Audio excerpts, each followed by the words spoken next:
Hi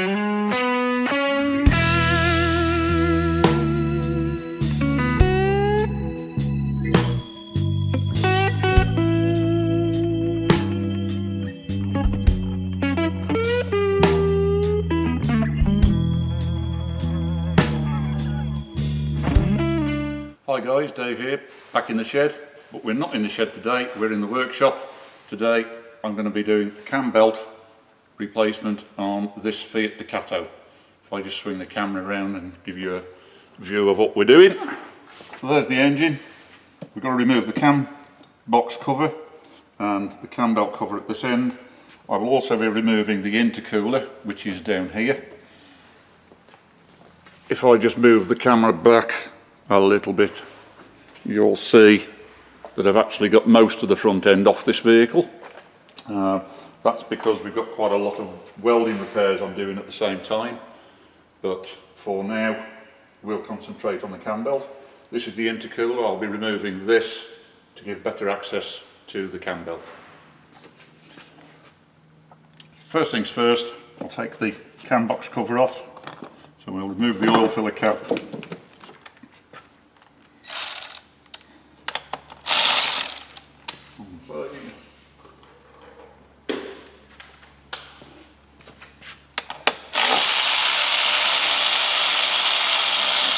These two plastic nuts.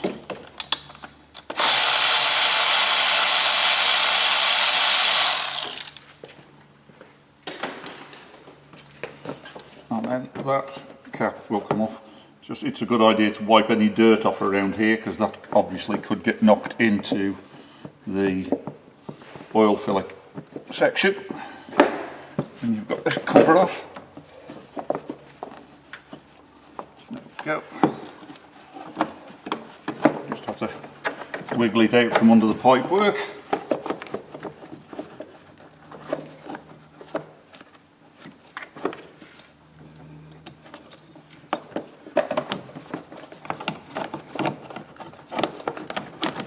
They are a little bit tight on space, but it will come out.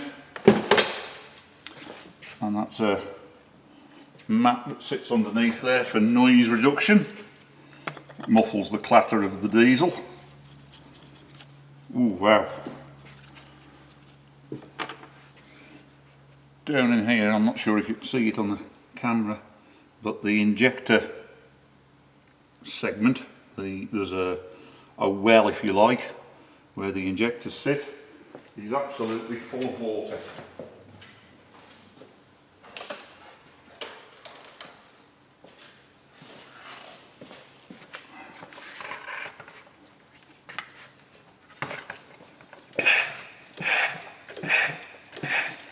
Just suck that out. It won't affect the job I'm doing today, but might as well get rid of it. Not going to do the engine any good to have the injectors sitting in water. Let's get rid of it.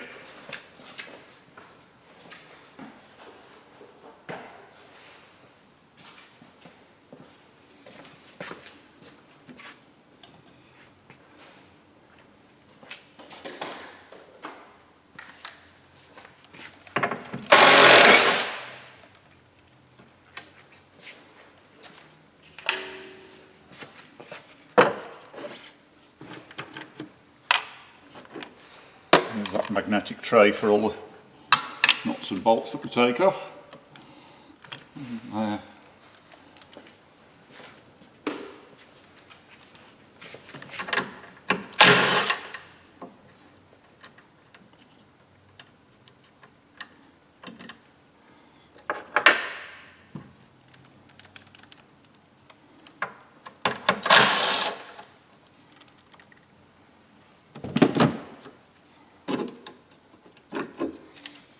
Take the power steering reservoir off that, and we'll put the nuts and washers back on the studs, because that will help us to remember where they go when we put it back together.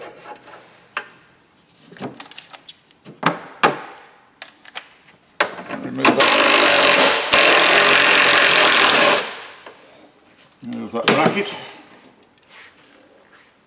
to one side, and again put the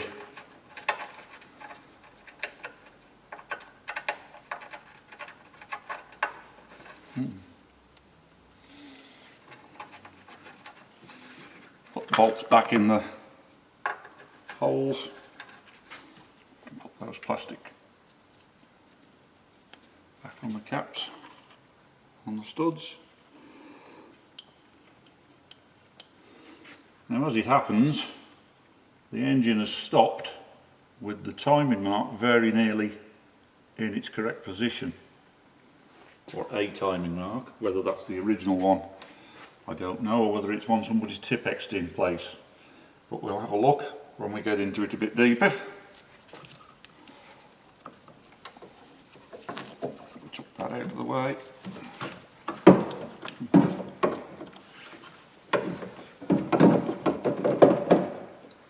Tuck that up there out of the way.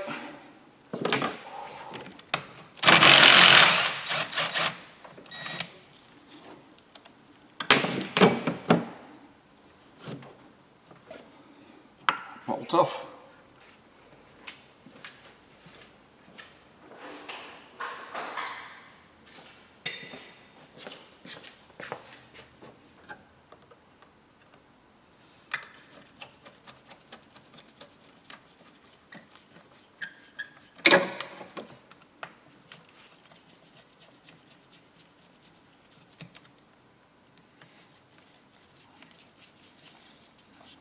Leave that one on, I'll undo this one here.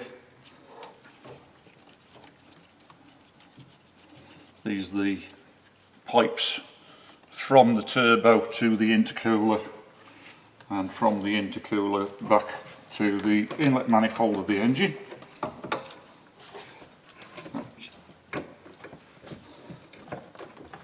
Pop them off, and then we can tuck those back.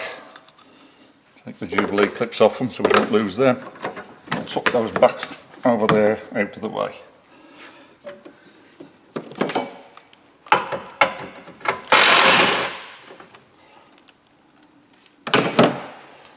Pop that bolt back in the top of the intercooler so we know where it lives.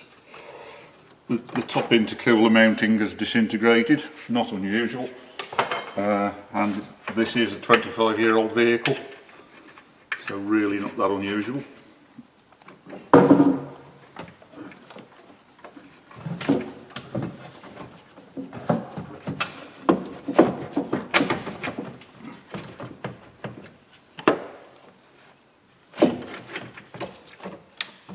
And there's the intercooler out of the way.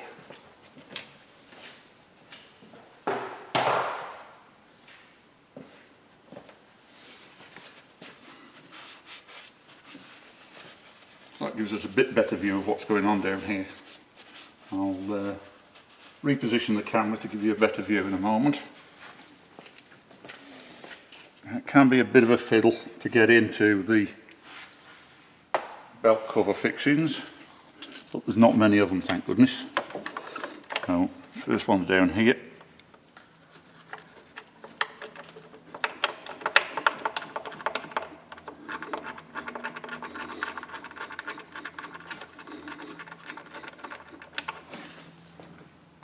One really nice thing about this engine, this is the 2.5 of 25 years ago, and one nice thing is that you don't actually need to disconnect the engine mounting at the top to get access to the cam belt.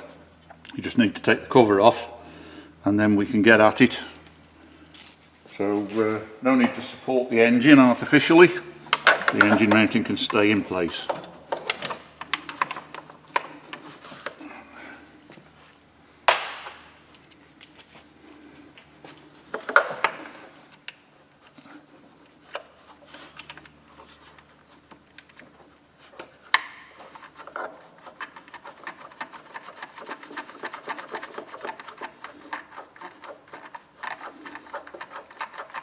According to a label inside the vehicle, this belt was last changed in 2012.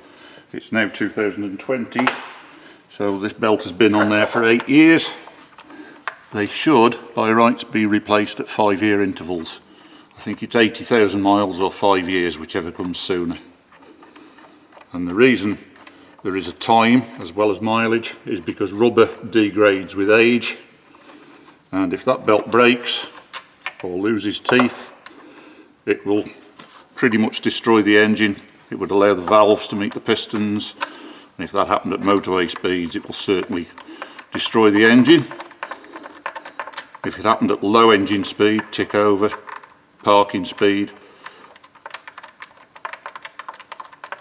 it could just, you might just get away with valves, but it would certainly add up to a couple of £1,000 to rebuild the top end of this engine. Right, that's pretty much it for the top end for now. We need to go down below to take the bottom half of the belt cover off and get the engine turned to the correct timing point and locked, and then we can take the belt off. Now on this engine, the method of locking the crank is to put a pin in through that hole on the bell housing that will lock into the flywheel. There are several locations of the flywheel where that pin can lock in, so it's worth making sure that the timing mark on the cam is in the correct place before you put that pin in. A standard 8mm bolt will do the job. There are proper locking pins available, but I use an 8mm bolt. It's about 70mm long. Right, so I've got a 36mm socket on the crank nut bolt. I've got my 8mm bolt. There's the boss with the hole in it. Slide that in till it touches the flywheel and just turn the engine. Pop, there it goes, that popped in. That will now lock the crank. The timing mark will be correct on the cam because it was very close before I started turning it. So now we can undo the crank bolt. Now ideally you would take the alternator drive belt off that before you undo this, but what I found is that if you leave it on,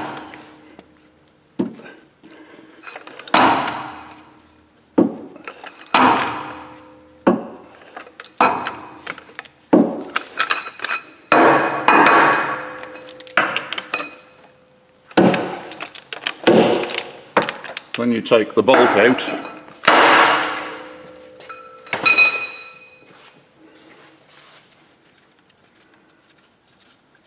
as you gathered, that bolt is very tight. I think from memory it's something like 240 Newton meters, 250 Newton meters, something like that. I'll check that before I rebuild it. So later on in the video you should get the correct torque for that. But if you take that bolt out, you should be able to wiggle that bottom pulley off. Just be careful not to lose that spacer washer. That sits between the pulley and the crank, and there's a locating hole and there's a locating peg in the crank. So you just want to be watching out for. Drop the belt off.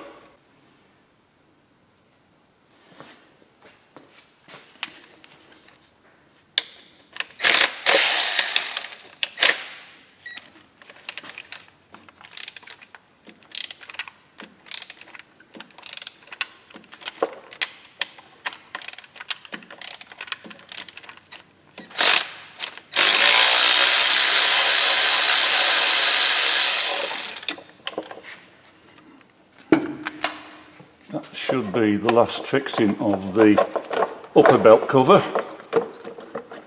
which we can then wiggle out of the way.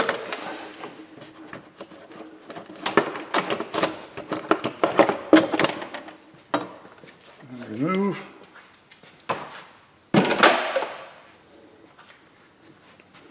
And now there's the lower belt cover.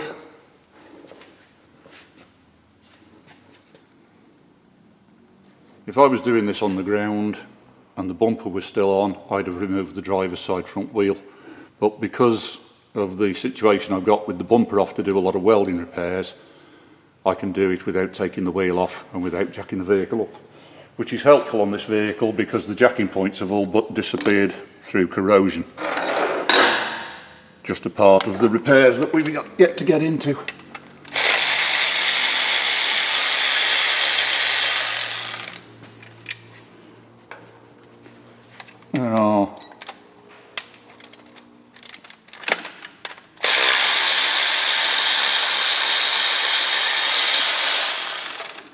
There are 4 of these 6mm bolts. It's 10mm hex head.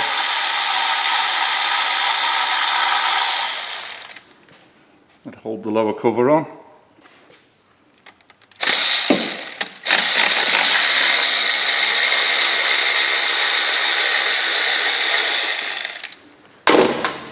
Take those out, and the remaining fixing is the locking pin in the centre of the belt tensioner, which is a M10 stud.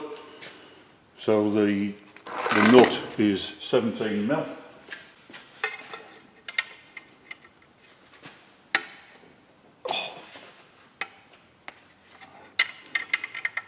Obviously, because that's locking the tensioner, it needs to be reasonably tight.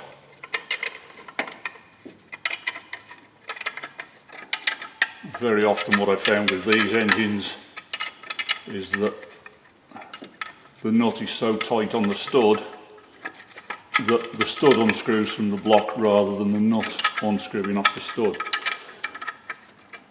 which is a bit of a nuisance, but it's not the end of the world. It just means once you've got it out, you just need to remove the nut from the stud, clean the threads up, screw the stud back into the block.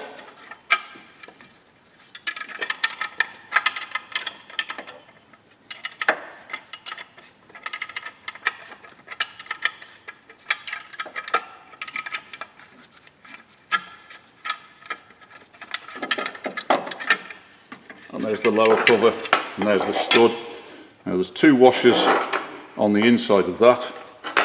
There's a large one and there's a stepped one. The stepped one goes with the step into the tensioner, and the large one goes back to back with it on the inside of the cover. Now is a good time to check that the injection pump pulley is in the right place, and pop the locating pin there in. That goes in through a hole on the pulley into a hole on the pump body. That locks the pump so that when you take the belt off, that won't jump and be out of place, because that would mess the fuel timing up. And then at the very least it would run rough, at the worst it wouldn't run at all. So the timing needs to be spot on. That's what the timing pins are for. So with the crank locked and the injection pump locked, there isn't actually a timing pin on the cam pulley very often on these. I'll have a closer look and see if there is one for this one. I have got a pin for it, but there isn't always anywhere to put it on the pulley. And yes, as I expected, there is no hole for a timing pin in the cam pulley. The cams rarely move on these, and we have got the benefit of a timing mark on the back of the pulley. So as long as we make sure that is lined up, we should be all good when we put it back together. Now this piece from the locking pin kit is to retain the tensioner. It's a spring tensioner, and it is there. Sits in the bottom of the water pump. This is part of the water pump casing. So all we do is very carefully with a lever push the tensioner back and slop that C-collar over the back of the tensioner spring, and then the belt is free. We could slip it off like so.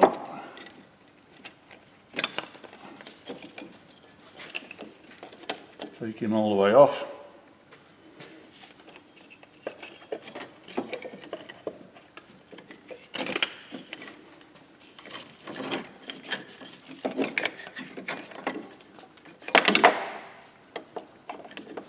There's the tensioner assembly itself. That's broken. That gives us a problem. The body is snapped. You can see that. There's a boss should be there with a bolt through into the block, which that rotates around. That's broken off. So we're going to have to see about getting a new tensioner cradle. That's a bit bothersome. An important point worth mentioning here is that it's worth checking the number of teeth on the belt you've got against the one you take off. This is the one that I've taken off, and you can see there it says 153 by 30. That's 153 teeth, 30mm wide belt. Now, as it happens, the belt that my suppliers have sent me is the wrong one.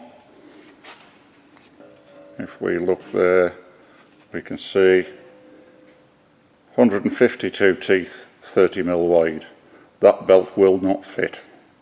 Now the reason there's different belts is because there are different generations of this engine. This is a 1995 2.5 litre engine.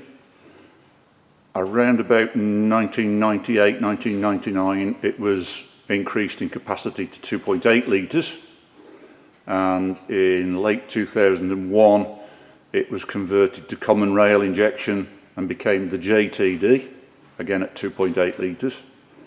But the tensioners and idler pulleys are different, and obviously the belt is different depending on which engine you've got. So between the tensioner bracket being broken and the belt being the wrong one, I'm kind of stumped for today. The good news is that the tensioner bracket is actually made of cast steel, not cast iron. So I've been able to weld it back together. I just need to dress that up on the grinder, clean that surface there where the washer fits, and then I'll be able to reuse that. Once it's in place, the stud, if you remember the stud that unscrewed from the block instead of the nut coming off it, that sits through the centre there, screwed into the block, and that locks it all in place. So once it's actually bolted up in place, there is no load on that. So it's not a problem to repair it like this. It would have been nice to put a new carrier on, but I'm not going to be able to get one today, and I need to have this vehicle off the lift in a couple of days' time. Today is a Saturday. Monday I've got other work to do on this lift, so I need to get this vehicle running again before Monday. So a weld repair is the fastest solution. I'll get that dressed up and get that refitted.